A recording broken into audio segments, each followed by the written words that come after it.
The Yarra Ranges Council wants to update its erosion and landslip maps using new technology, basically to show which properties are at risk of landslides and mudslides. Here's the story. Right now, 11,359 properties sit in the Erosion Management Overlay, or EMO.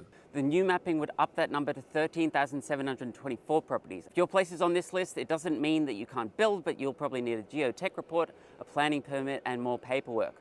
Or for regular people with no experience in dealing with bureaucratic processes, more money and more time committed. I spoke with Bell Real Estate Managing Director Trevor Bell, who reckons the new overlays would be yet another hurdle for people to overcome to build on their land. They spend years, not weeks or months, but years getting town planning permits.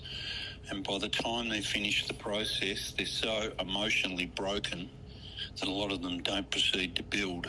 It cuts down the appetite to live in these high-risk areas. University of Technology Sydney Associate Professor of Property Economics Song Shi told me the impacts on property values brought on by additional costs would be undoubtedly negative and would deter potential buyers, but that the market would recover over time as people forgot about the last natural disaster. The first documented landslides on the Dandenong Ranges were in the 1860s, with major landslips like the 1891 Montrose event involving 30,000 cubic meters of earth and rock rushing down the hill at speeds of up to 40 kilometers per hour. More recently, a report from Yarra Ranges Council from July found the chance of landslides were likely and imminent. And this isn't out of nowhere. The impacts of the changing climate on Australia's housing market are already being felt.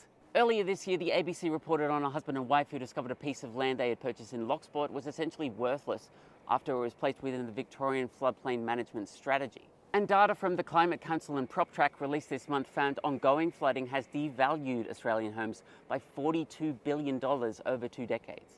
Now, locals only have a few more days to have their say on the proposed changes, with consultation closing on Sunday, October 26. So, if you live in the hills, it's worth checking if your property's on the new map.